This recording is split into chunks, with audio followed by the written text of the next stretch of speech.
Bonjour, mes amis. Comment ça va? Hope you're doing well. Welcome back. This is part 7 of Daring to Dare, Chapter 2, Keeping Up with Tish. You know, I have to get back on my mother and her scolding techniques. You know, my brother, she didn't hit him either. Now, he was 4 years younger than me, but, I mean, she hit him initially, but as he grew older, she didn't hit him with her hand. And I'll never forget this day. I will never forget this day. I know he had to be like maybe 13, 14, I'm going to say. Somewhere around there. And he had a shirt on. I don't know where he got it. And my mother didn't want him to wear it. And she told him to take it off.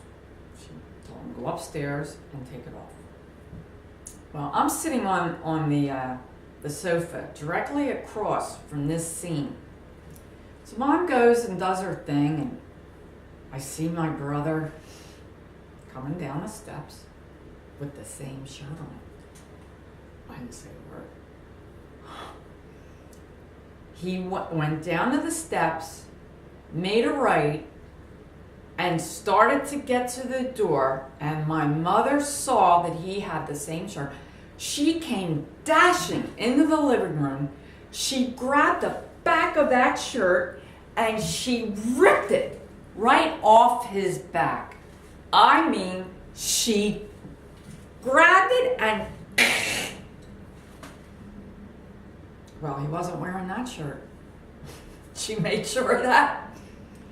And he was scolded a little differently than I was, because eventually she couldn't hit him either.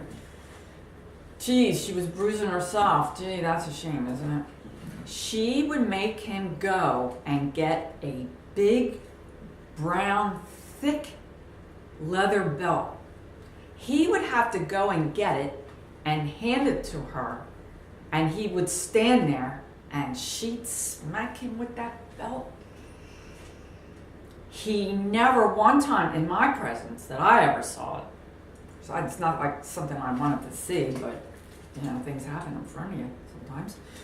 And he never winced, never one time.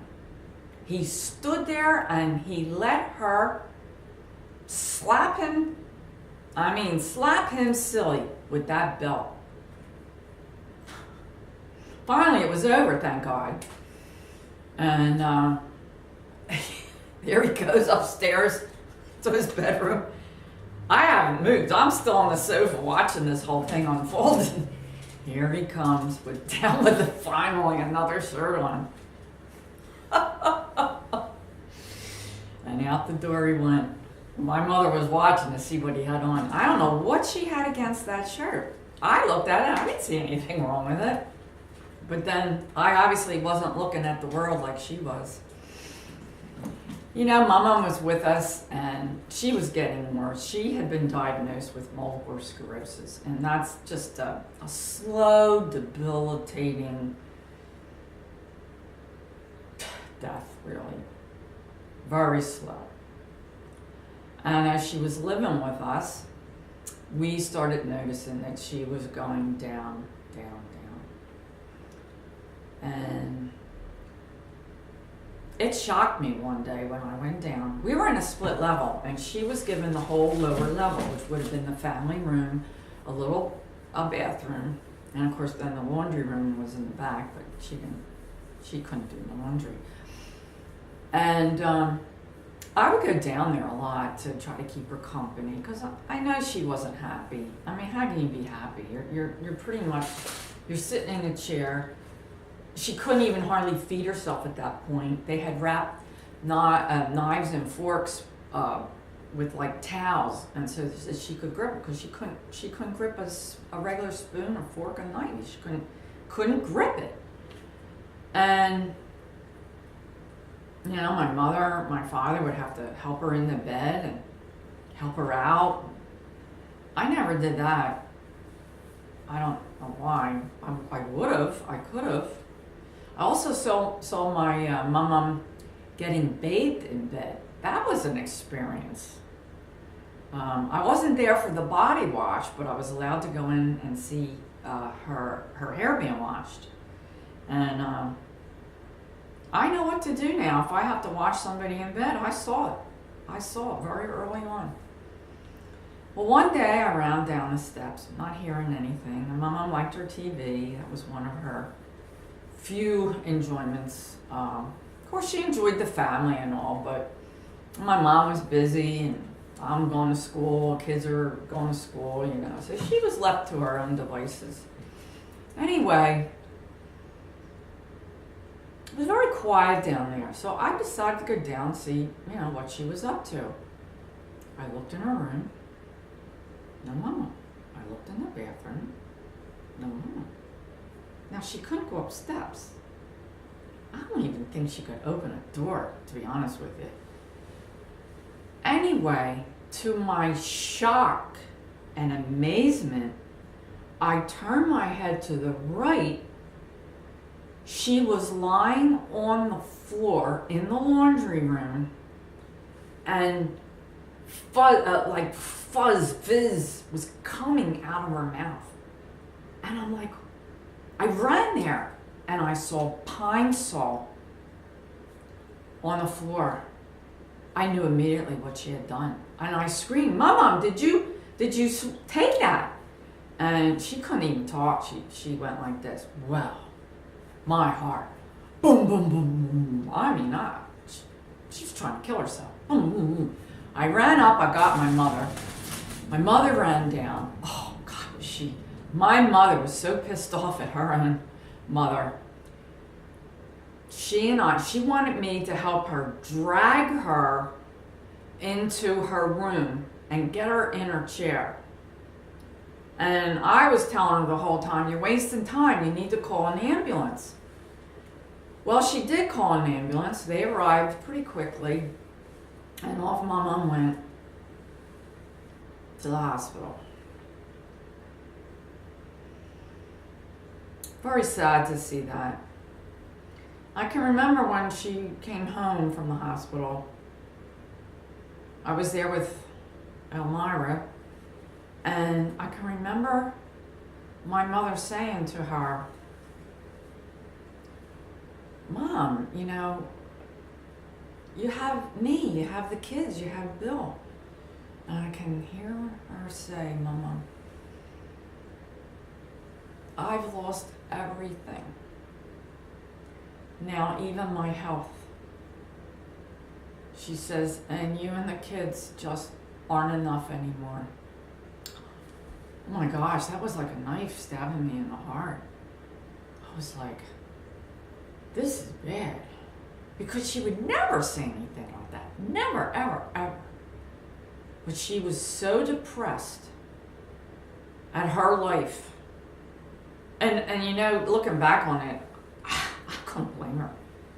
I mean, then of course I was totally upset to hear this, but she just wanted it all to end.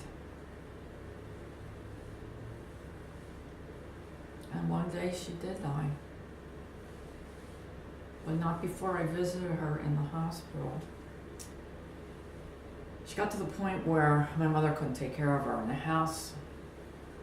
And she went to the medical hospital in Norristown. I think they called it Norristown State Hospital. I don't believe it's in existence anymore. But anyway, she was in the medical part. And I was only able to visit her one time. And I walked into her room and she was lying down. Of course, went over to her right away. You know, gave her a hug and a kiss, told her, you know, it's Pat, and I'm here to visit you. And, you know, normally she would light up, you know, and, oh, you know, it's so nice to see you again. Come here, let me hug you, you know. Nothing. She couldn't, I don't think she could say anything. But she did turn her head towards me. She was laying on her side. And one tear, I saw this one tear form in her eye, and down it went. Oh, Lord. I broke down in tears. I still cry every time I think about that. She was so unhappy, and that's all she could muster up was one tear. Something told me to go around to the back of her, and I wanted to see, I don't know really what I was trying to see. Something told me, lift up this sheet and see if she was okay.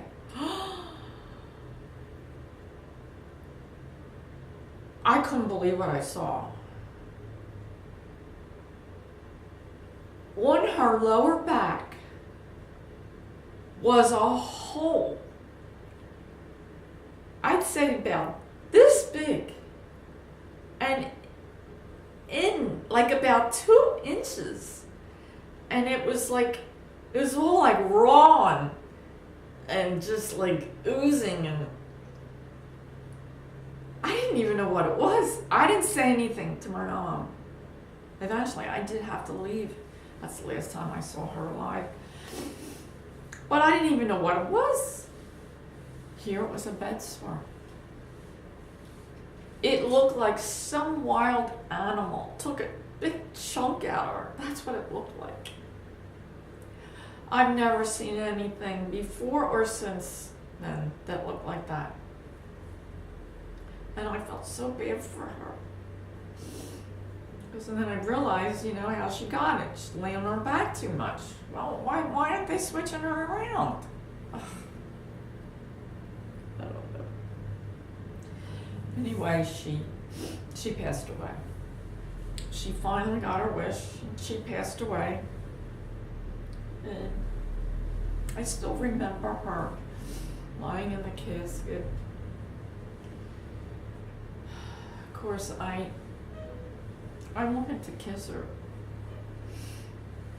But when I tried to kiss my papa, I was so shocked at how hard he was. And it just frightened me. And I remember he had a big mole on this side of his face. And when I looked at him, you could hardly see this big mole. That's how much makeup he had on. And she looked nice too. She had her lavender on, which is my favorite color too. She had her lavender on. And I can remember sitting there. And my mom was sitting next to me. And we were both sitting down while other people were going by, looking at my mom. And my mother started to cry. Probably the worst cry I ever saw, except when her grandmother passed away. That was pretty notable. She cried and she cried, and you know what? I couldn't even comfort her. I couldn't. I just sat right next to her, and I just sat there. I could not comfort her. I just could not comfort her. Because Mama was a lot of work, according to my mother. Well, she was some work, but that's what you do. It's family. I didn't have any problem taking care of her.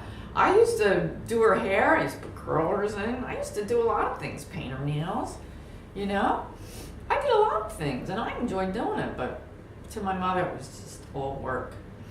So I couldn't comfort her. I just couldn't do it. No.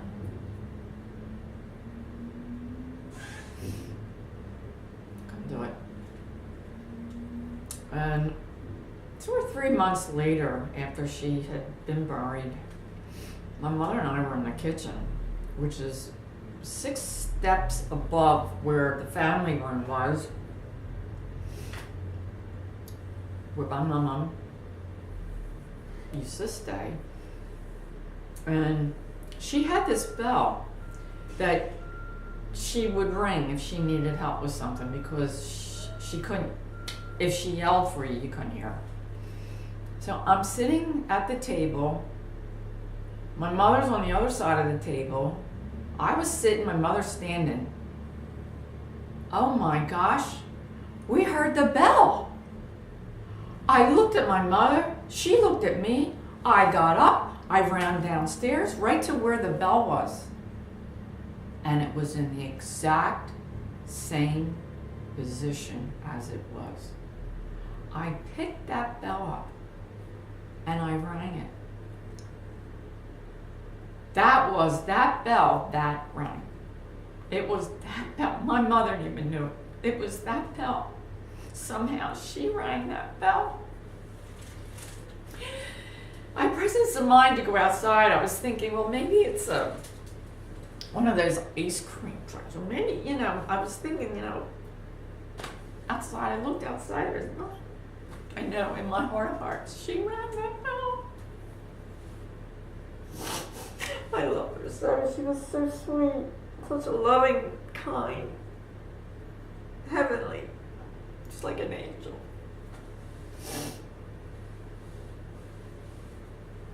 But that was her bell. I know that was her bell. And it rang. Never rang again. I was hoping it would. Never rang again. But it rang that time. I know it. I heard it. I'm going to say au revoir. I need to get myself together. Au revoir.